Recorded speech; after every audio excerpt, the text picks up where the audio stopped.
Muy buenas tardes chicos, hoy vamos a comenzar un nuevo tema en esta materia que va a llevar el título de la teoría comprensiva.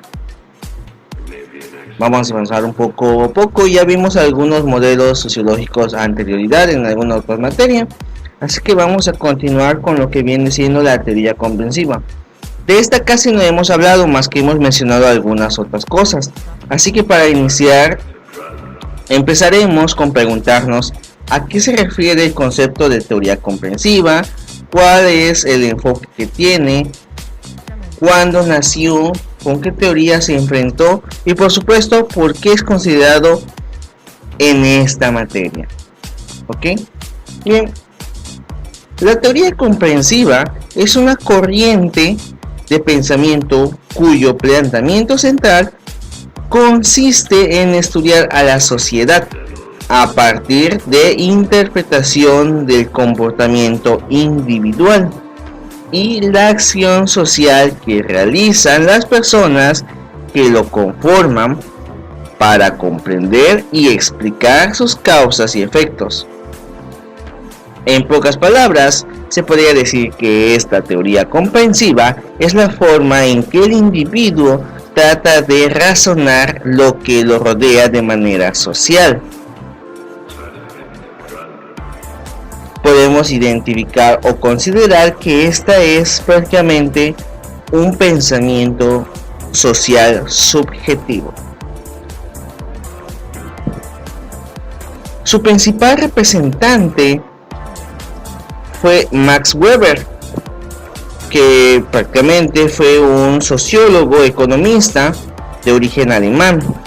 La finalidad de la teoría de Max Weber es comprender la realidad social en que vivimos. Esto lo podemos hacer de manera objetiva, tal y como lo planteaba Karl Marx o Durkheim, pero la objetividad es lo que une la herramienta metodológica y que agrupa las características generales de los fenómenos que pretenden analizar dentro de la sociedad, y lo que podemos notar es que no es suficiente. Así llegamos a la primera conclusión: los conceptos no son más que herramientas metodológicas que nos permiten acercarnos al estudio de los hechos sociales.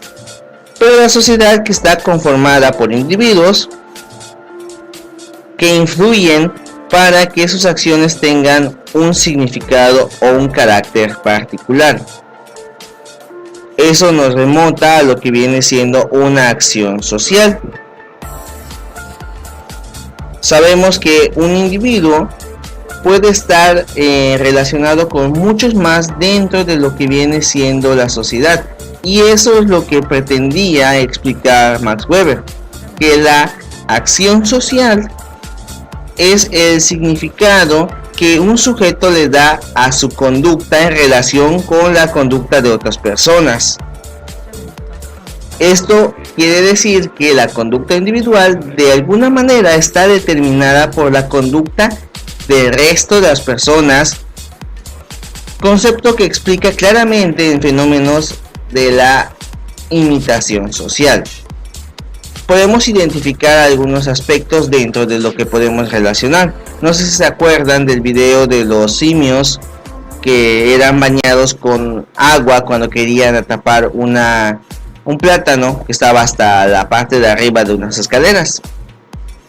Si no, ahorita se los pongo por acá también. Esto prácticamente es lo que se refiere dentro de imitación social. Algunos imitan lo que otros hacen dentro de una sociedad, incluso aún sin saber relacionar o saber realmente por qué se hace.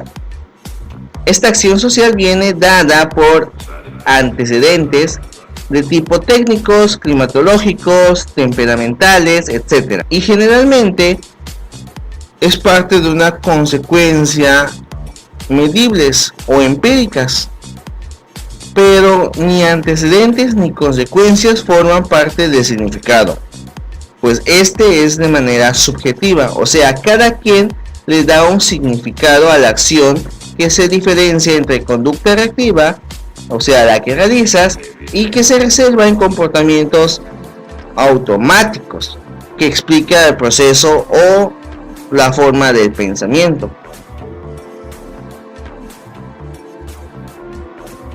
Es ahí donde podemos identificar un aspecto de metodología, como mencionamos anteriormente en su primera conclusión. Max Weber diseñó un instrumento conceptual o una herramienta metodológica novedosa en su momento para su época, que denominó tipo ideal,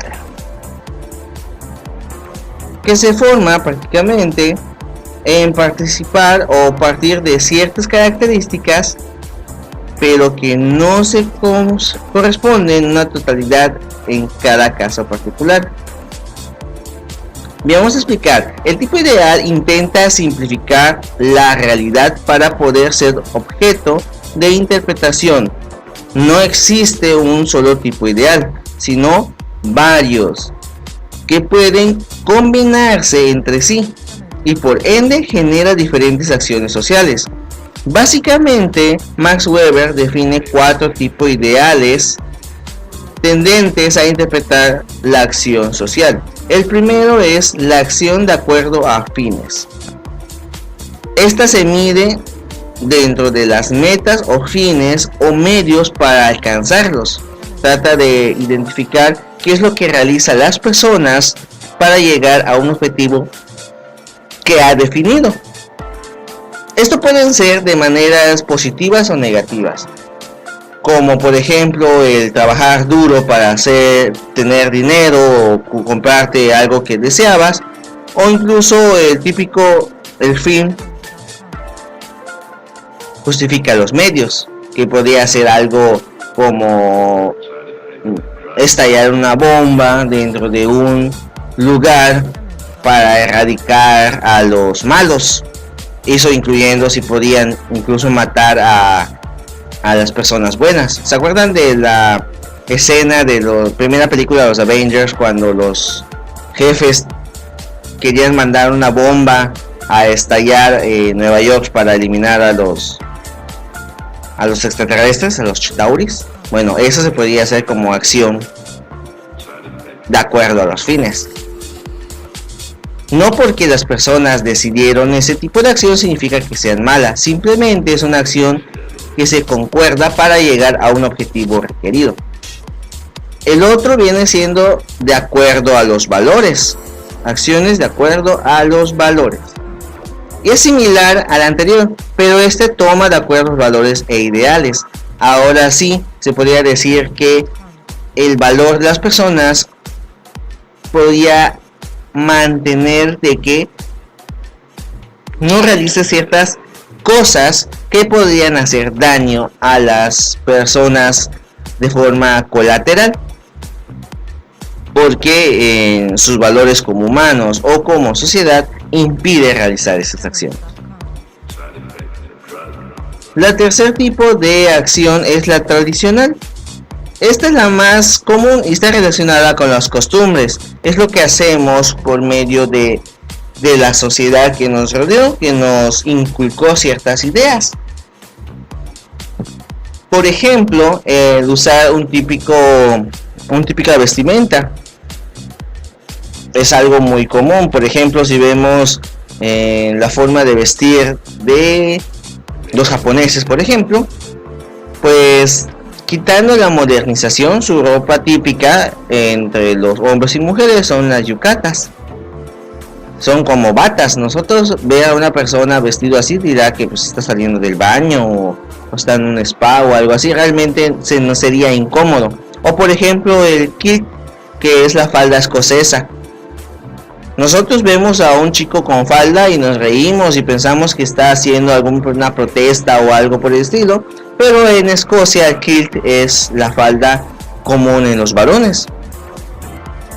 Es algo tradicional, algo que relaciona dentro de la sociedad.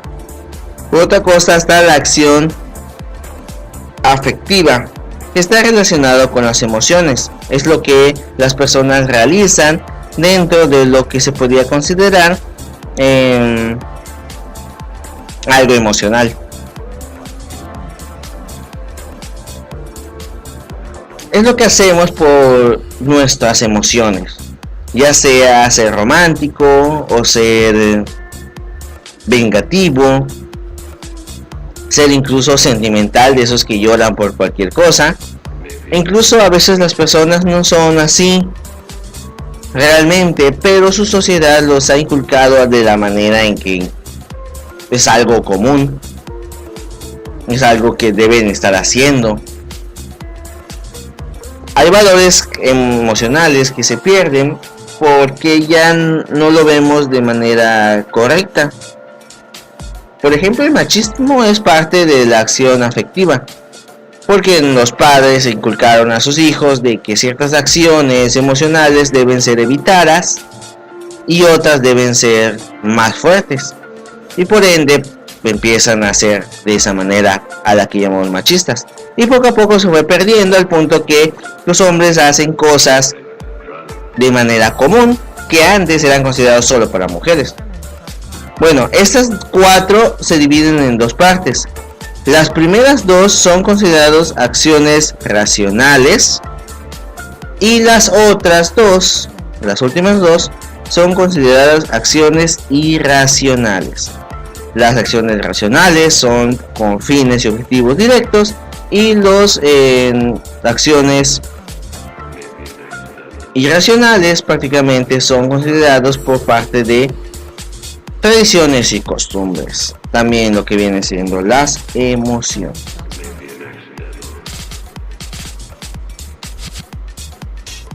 Ahora bien, pasamos a la otra parte, conceptos y de la sociedad y Estado. Bien.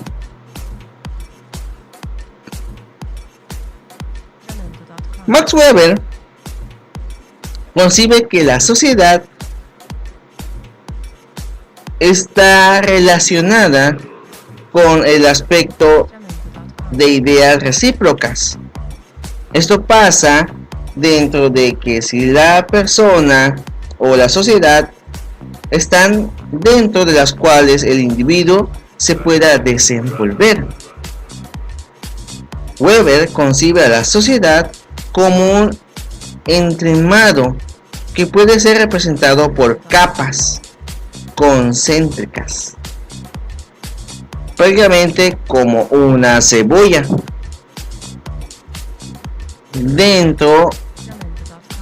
De dentro hacia afuera, las acciones sociales están relacionadas de primera instancia como una red.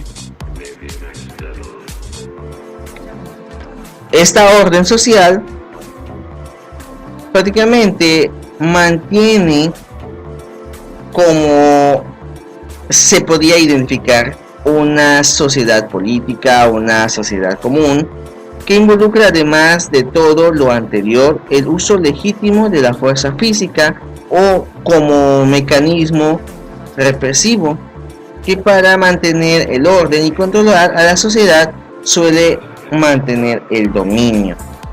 Es aquí donde aparece el concepto de Weber del Estado, una sociedad que tiene el monopolio de la coacción y la fuerza física legítima para garantizar el orden social que forma cada continuidad. Este orden social u obediencia se debe al dominio de la parte del Estado, lo cual ejerce de unas diferentes formas. Estas formas pueden ser la dominación tradicional, que se obedece por un conjunto de tradiciones y valores ya establecidas. Podría ser, por ejemplo, el matriarcado o el patriarcado, en la cual ciertas personas están siendo relacionadas de lo que se debe o no se debe hacer, porque su tradición así lo cumple. Está también la dominación carismática, que se basa gracias a la presencia de un líder carismático. Y aunque no lo crean, chicos, esta es la más común. muchas sociedades son envueltas en este tipo de dominación porque al principio, se podría decir, sus líderes eran carismáticos.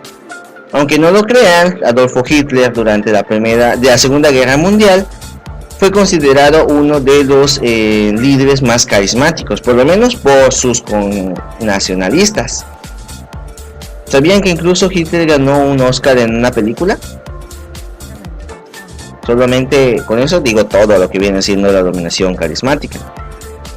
Y por último está la dominación legal racional. Se obedece porque la sociedad ha acordado acatar un conjunto de normas establecidas y aprendidas, que es la que realmente trata de llegar toda sociedad. Toda sociedad trata de llegar a este punto, en la cual todos sus compatriotas, todos sus ciudadanos hayan llegado a este punto y a aceptar las ideas que se mantienen, tanto al punto de respetar. Según Weber, todas estas están relacionadas entre la sociedad y sus gobernantes y pueden estudiarse bajo algunas o todas de forma en que se puede mantener el aspecto de dominación. Esta concepción del Estado como entidad que tiene el monopolio de la fuerza y los medios para coaccionar a la sociedad es el concepto más básico que dio origen a las ciencias políticas occidentales, y se entiende entonces que la política se deriva del poder por un aspecto de estudio en el área de la diversidad. Ahora bien, en conclusión, la teoría comprensiva es una teoría que solamente busca o hurga en los sentidos de la acción del sujeto, algo muy enriquecedor para las ciencias sociales. Sin embargo, ha venido degenerándose en otras propuestas que lo que menos ha hecho es encubrir el conocimiento. Bien, chicos, vamos a dejarlo hasta acá. Vamos a continuar con otros modelos sociales más adelante. Espero hayan tomado nota y si tienen dudas háganmelo saber. Veo que algunos de ustedes me han enviado sus preguntas y les he contestado un poquito tarde porque son un montón, pero se los he tratado de contestar. No olviden realizar sus actividades del modo. Espero que estén al pendiente de todo esto y nos vemos hasta la próxima. Que tengan una bonita tarde.